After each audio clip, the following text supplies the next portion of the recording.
இந்த காஸ்டியூம் வந்து வேறு வழியே இல்லாமல் நான் இந்த காஸ்டியூம் போட்டிருக்கேன். ஏன்னா 3 டிகிரி போயிடுச்சு. ஏன்னா மலைக்கு மேலே வேறு கொஞ்ச நேரம் வரைக்கும் குளிர் ஆகாத மாதிரியே நம்பி நடிச்செல்லாம் வச்சு அதுக்கப்புறம் வேறு வழி இல்லாமல் போட்டுட்டேன். இதுதான் அந்த டெம்பிள் மந்த்ரா அந்த சர்க்கிள். ஸோ இதை பேசிக்கலி நீங்கள் சுற்றி விடணும். எங்கால சுற்றி விடணுன்னா கோவிலில் பிரதட்சணம் சுற்றுற மாதிரி சுற்றிக்கிட்டு இருக்காங்க. பட் சேர்ந்து சுற்றணும் பேசிக்கலி நீங்கள். இதில் நிறைய பின்னாடி இருக்கிற அந்த குட்டி குட்டி ஃபோட்டோஸ்லாம் வந்து டிஃப்ரெண்ட் பாஸ்டர்ஸ், யோகாவுக்கு எப்படி பாஸ்டர்ஸோ அந்த மாதிரி.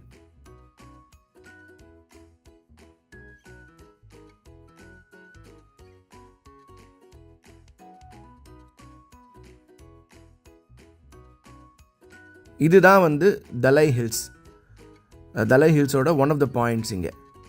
ஸோ அந்த டாப் மோஸ்ட் பாயிண்ட் ஆல்மோஸ்ட் இங்கேருந்து உங்களுக்கு அந்த ஹிமாலயாஸோட இது தெரியும். கேமராவில் உங்களுக்கு தெரியுதா கிளியரானு தெரியல. ஹிமாலயாவோட அந்த கேப் தெரியும், அழகாக பியூட்டிஃபுல்லான ஹிமாலயன் கேப் தெரியும். அண்ட் நீங்கள் வந்து கரெக்டான டைமில் வந்தீங்கன்னா யூ கேன் ஆல்சோ ஃபைண்ட் அந்த ஸ்னோ கேப்னு சொல்லுவாங்கள்ல, அது பியூட்டிஃபுல்லாக இருக்கும். நம்ம வந்தது வந்து ஒரு ஆஃப் சீசன், ஸோ அதனால் அது அந்த ஸ்னோ கேப் தெரியல. But this is the top most point, highest point தான். அவ்வளோ பியூட்டிஃபுல்லான ஒரு ஸ்பேஸ் இது. நான் நம்ம வர வழி மேலே ஏறும்போது குழந்தையும் தூக்கிட்டு நல்லா எடுக்க முடியல வீடியோ. ஸோ உங்களுக்கு இந்த போகிற வழியை காமிக்கிறேன்.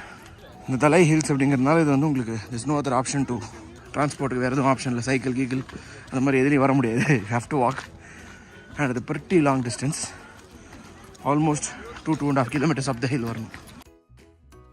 இந்த மாதிரி ஒரு ஸ்பாட்டை நீங்கள் நேரில் மீட் பண்ணும்போது எப்படி இருக்கும் யோசிச்சு பாருங்கள். ஸோ இதில் வந்து எங்கள் மேடமையும் தூக்கின்னு அவ்வளோ ஜாலியாக என்ஜாய் பண்ணி தூக்கிட்டு வந்திருந்தேன்.